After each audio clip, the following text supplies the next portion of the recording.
بسم الله الرحمن الرحيم. الحمد لله رب العالمين، الصلاة والسلام على أشرف الأنبياء والمرسلين وعلى آله وأصحابه ومن تبعهم بإحسان إلى يوم الدين. أما بعد، السلام عليكم ورحمة الله وبركاته. வலைக்கும் அஸ்ஸலாம் வரஹ்மத்துல்லாஹி வபரகாத்துஹு. நாங்கள் நேரம் நான் ஏற்கனவே செஞ்ச அமைப்புல ஏற்கனவே நாங்கள் ஒரு ஒரு நாங்கள் பார்த்தோம் என்னென்றால், இந்த சூறா இறங்கின பின்னணியை பார்த்துட்டு திரும்ப அந்த சூறாக்குள்ளுக்கு நாங்கள் நேரடியாக வந்து ஒரு முதலாவது வசனத்தையும் ரெண்டாவது வசனத்தையும் பார்த்தோம். ஆனால் இன்றைக்கு நான் அந்த பின்னணியை திரும்ப மீட்டாம அதை இன்னொரு வகையில சூறா சம்பந்தமான ஒரு இன்ட்ரடக்ஷனை தரலாம்னு நினைக்கிறேன் இன்ஷா அல்லாஹ்.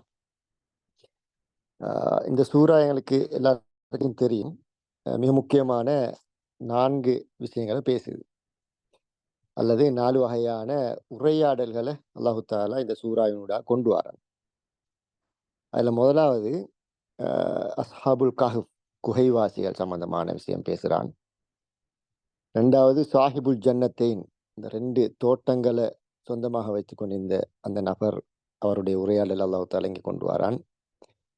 மூணாவது மூசா அலைஹிஸ்ஸலாம், ஹித்ர், அவங்க 2 பேருடைய உரையாடல்களை அல்லாஹ் தாலா இங்கே கொண்டு வரான் சூரத்துல் காஃப்ல. நாலாவது ஜுல்கர்னைன் என்ற ஆட்சியாளனுடைய அது சம்பந்தமான விடயங்களையும் கொண்டு வரான். அப்ப இந்த 4 விஷயங்களை, இந்த தீம்ஸ்களை பேசுகிற நேரம் அதுக்கான சப்டாபிக் சப் தீம்ஸ்களும் அங்கால இங்கால குர்ஆன் ஸ்டைலில் அதுக்கு அமைப்பில் வந்து கொண்டு போகுது.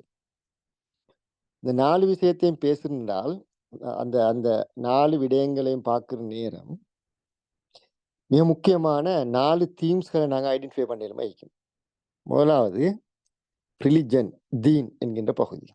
குறிப்பாக அஸ்ஹாபுல் கஹ்ஃப், அவங்க மார்க்கத்தை பாதுகாப்பதற்காக, தான் சுமந்த அந்த ஈமான பாதுகாப்பதற்காக எவ்வாறான முயற்சிகள் எடுக்கிறாங்க. எனவே அந்த ரிலிஜன், ப்ரிசர்விங் ரிலிஜன் என்கின்ற அந்த பகுதி, அதை நவீனகால இஸ்லாமிய அறிஞர்கள் பேசுகிற நேரம் மகாசிது ஷரியா இல்லை ஆரம்ப காலத்துலையும் பேசினேன். இமாம் ஜுவைனி, இமாம் அல் கசாலி, இது மாதிரி ஆட்களும் இஸ்லாமிய ஷரியாவுடைய மிக முதன்மையான நோக்கமாக கொண்டு வர என்னென்னா தீனத்தான் கொண்டு வரும், ரிலிஜனை.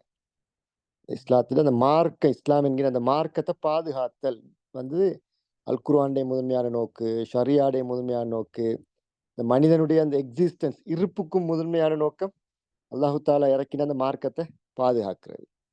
ஏன்னா அந்த தீன் என்கின்ற அந்த ரிலிஜன் என்கின்ற பகுதி, ஏன்னா இன்றைக்கு அந்த ரிலிஜன் சொல்ற ஒரு தனியான டிஸ்கஷன், தனியான ஒரு டிஸ்கோர்ஸ். இன்றைக்கு வித்தியாசமான மதங்கள், கொள்கைகள் இருக்க நேரம் இஸ்லாம் என்கின்ற அந்த மார்க்கம், அதுக்குரிய இடம் எப்படி, அதை எப்படி ப்ரிசர்வ் பண்றது, பாதுகாக்கிறது என்ற ஒரு பகுதியை நாங்கள் சூரத்துல் கஹ்ஃப்ல பார்க்கலாம்.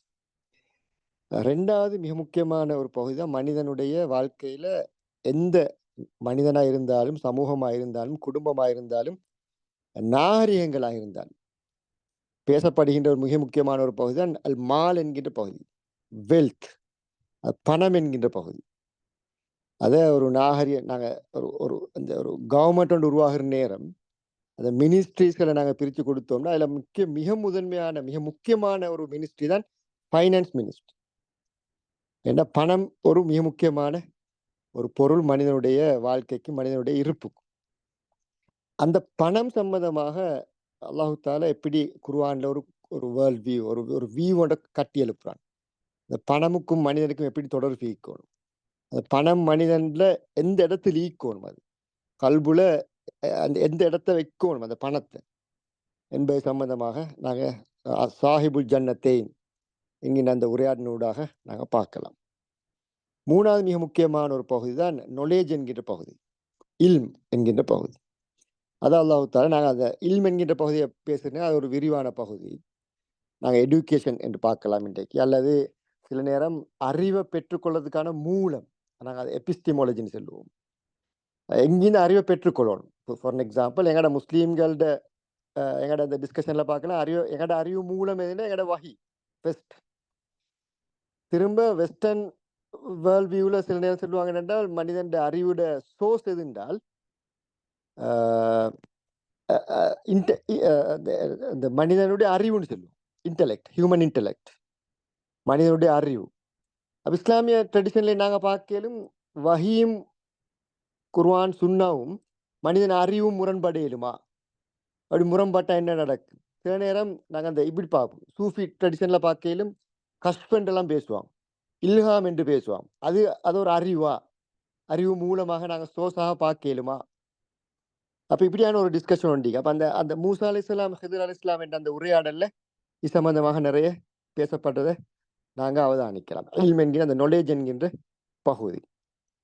4வது மிக முக்கியமான ஒரு பகுதி தான் அதிகாரம், பவர், சோர்ஸ், அரசியல் என்று சொல்லலாம். சியாசா, அரசியல் என்கின்ற அந்த பொலிட்டிக்ஸ் என்கின்ற பகுதி. இதைத்தான் நாங்க துல்கர்னைன் ஆட்சி அதிகாரம், பலம், பவர், இதை நாங்க எப்படி ஆர்டிகுலேட் பண்றது, இன்றைக்குள்ள பவர் எப்படி, இன்றைக்குள்ள அந்த அரசியல் வார நேரம் அது ஒரு மேலிருந்து கீழே இஸ்லாத்தை ஃபார் எக்ஸாம்பிள் நாங்க இப்ப இஸ்லாத்தை நடைமுறைப்படுத்த போறோம் என்றால் அது ஆட்சி அதிகாரமாக இருந்து மனிதர்களை நோக்கி வரணுமா, டொப் பொட்டமா, பொட்டம் டொப்பா, கீழே இருந்து மனிதர்களை நோக்கி நாங்க இஸ்லாத்தை பேசணுமா, ஆட்சியை பிடிக்கிறது தான் இஸ்லாமா? நான் நினைக்கிறேன் டாக்டர் ரைசூனிட ஒரு புக் ஒன்றிக்கு அல் உம்மஹியல் அசுல்னு ஒரு புக் ஒன்று நான் நினைக்கிறேன் தமிழ்ல மொழிபெயர்க்கப்பட்ட உஸ்தாத் மன்சூர் அதை மொழிபெயர்த்த சமூகமே அடிப்படை. ஆட்சி பிடிக்கிறது இஸ்லாத்துல ஒரு ஃபண்டமெண்டல் இஷ்யூ அல்ல, அடிப்படையான ஒரு விஷயம் ஒன்று அல்ல. ஏன்னா ஒரு காலத்துல பேசப்பட்டது ஹாக்கிமியா கன்செப்ட் எல்லாம் பேசினான் செய்து குத்துப் மௌதூதி மாதிரி ஆக்கள். அதுக்கு பிறகு ரைசூனி மாதிரி ஆக்கள் செஞ்சாங்கன்னா அதிகாரம் ஆட்சியை பிடிக்கிறது அரசியல் அல்ல அடிப்படை, பொதுமக்களை நோக்கி தாவா, மக்களோட உள்ளத்தை திசை திருப்புறது, மக்களோட உள்ளத்தை தூய்மைப்படுத்துறது, மக்களோட உள்ளத்தை அல்லாஹ்வை நோக்கி திருப்புறது, தஸ்கியத்துன் நஃப்ஸ், இப்படி பேச தொடங்கினோம்.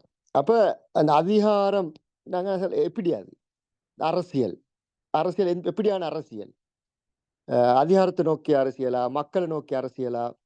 அப்ப இந்த கன்செப்ட் எல்லாம் துல்கர்னைன் என்கின்ற அந்த சம்பவத்தினூடாக நிறைய தப்சீராசிரியர்கள் இதெல்லாம் பேசுறாங்க. இதை சுருக்கமாக சொல்ல போனால் மனித சமூகம் அல்லது மனிதர், தனி மனிதன், சமூகம், ஒரு நாகரிகம் எப்படியாக உருவாக்கப்படும், என்ன வேர்ல்ட் வியூல உருவாக்கப்படணும், தீன், ரிலிஜன், வெல்த் அல்லது எக்கானமி, பணம், knowledge அண்ட் பவர், பொலிட்டிக்ஸ், குறிப்பா இந்த 4 விஷயங்களும் எப்படி நாங்க ஒரு குர்ஆனிக் வேர்ல்ட் வியூ ஒன்று கட்டி எழுப்பேலும் என்பதைத்தான் சூரத்துல் கஹஃப் மிக சுருக்கமாக அல்ல விரிவாக சொல்லுது என்றதை நாங்க பார்க்கலாம். இன்ஷா அல்லாஹ். இதை இந்த ஒரு முன்னுரையோட நாங்க பார்த்தோம். முதலாவது வசனம் நான் அதை சுருக்கமாக சொல்லிக் கொண்டு போறேன் டைமை கருத்தில் கொண்டு. அல்ஹம்துலில்லாஹி என்ற அந்த சொல்லினூடாகத்தான் அல்லாஹ் தாலா இந்த சூறாவை ஆரம்பிக்கிறார். இன்னும் சில சூறாக்களையும் அல்லாஹ் தாலா அல்ஹம்துலில்லா என்று ஆரம்பிக்கிறார். இந்த அல்ஹம்துலில்லான்னு சொல்றது அது அல்லாவுக்கும் மனிதனுக்கும் இடையிலான தொடர்புல மிக முக்கியமான ஒரு ஒரு ஒரு வாழ்க்கை முறை என்று சொல்லலாம். மனிதன் அல்லாஹ் தாலா இப்படி சொல்லல, குலில் ஹம்துலில்லான்னு இந்த சூறாவை ஆரம்பிக்கல, குலில் நீ கூறுங்கன்னு சொல்லல. எப்படி தொடங்குன்னா அல்ஹம்துலில்லா, நாங்க இயல்பாக சொல்றோம், நாங்க இயல்பா அல்லாஹ்வை புகழ்றோம். நாங்க அவனுடைய நியாமத்துக்கள், அருள்கள், அவன் என்ன இந்த படைச்சது, எனக்கான வழிகாட்டலை தந்தது, அந்த வழிகாட்ட ஒன்றும் இல்லாம நாங்க உடப்பட்டு இருந்தோம்னால் மனிதன் உண்மையில ஒரு ஒரு டென்ஷனான நிலைக்கு போவான்.